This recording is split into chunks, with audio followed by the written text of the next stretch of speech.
তৃণমূল পরিচালিত ১ নম্বর পঞ্চায়েত সমিতির বিরুদ্ধে বিভিন্ন সরকারি প্রকল্পে বেনিয়ম ও দুর্নীতির অভিযোগ তুলে তদন্তের দাবিতে স্থানীয় গ্রামবাসীদের পাশাপাশি জেলা শাসকের দ্বারস্থ হয়েছিলেন এলাকার প্রভাবশালী তৃণমূল নেতা মধুসূদন ডাঙ্গর। সেই ঘটনার রেশ কাটতে না কাটতেই এবার খোদ মধুসূদন ডাঙ্গরের বিরুদ্ধেই বাঁকুড়ার ১ নম্বর ব্লকের পুয়া বাগান মোড় এলাকায় পড়ল পোস্টার। ছাপানো পোস্টারে তৃণমূলের জেলা কমিটির ওই সদস্যের বিরুদ্ধে পঞ্চায়েত সমিতির কাজে বাধা দেওয়ার অভিযোগ আনার পাশাপাশি প্রভাব খাটিয়ে নিজের আত্মীয় ঠিকাদারকে কাজ পাইয়ে দেওয়ার অভিযোগ আনা হয়েছে। ওই তৃণমূল নেতার সম্পত্তি নিয়েও প্রশ্ন তোলা হয়েছে।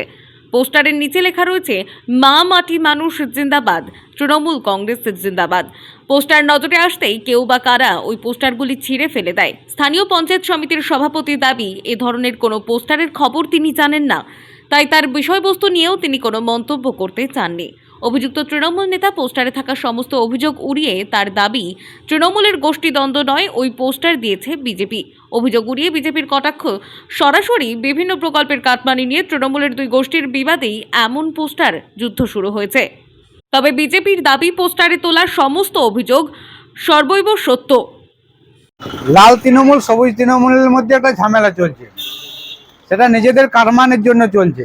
এই কাটমানির ভাগের জন্য 1 বছর আগে থেকে ওদের ঝামেলা চলছে, নিজেদের মধ্যে ডেপুটেশন দেওয়া দিয়ে চলছে।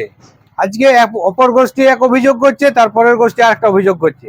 বিভিন্ন জায়গাতে এই অভিযোগ মানুষ জানতে পারছে। গোটা পুয়া বাগান কেন, বাঁকুড়া 1 নম্বর ব্লক চারিদিকে সবাই জেনে গেছে যে দুটা গোষ্ঠীর মধ্যে যে ঝামেলা কাটমানির জন্য। আজ কাটমানির ভাগ পায়নি বলে এরা নিজেদের মধ্যে লেগেছে। সাধারণ মানুষ যোগ্য জবাব দেবে আগামী 2026-এ।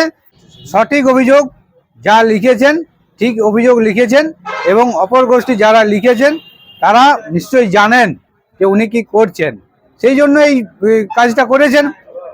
আর আজকে যে বলছে যে শালা কাজ পাইয়ে দিয়েছেন, শালাকে কাজ, সঠিক। এবং আজকে একজন শিক্ষক হয়ে যেটা লিখেছেন, একজন শিক্ষক হয়ে এত টাকা কোথা থেকে পায়? এটা বাস্তব জিনিস, তো পরিষ্কার বোঝা যাচ্ছে। পোস্টারে যা লেখা আছে একদম সঠিক জিনিস লিখেছেন।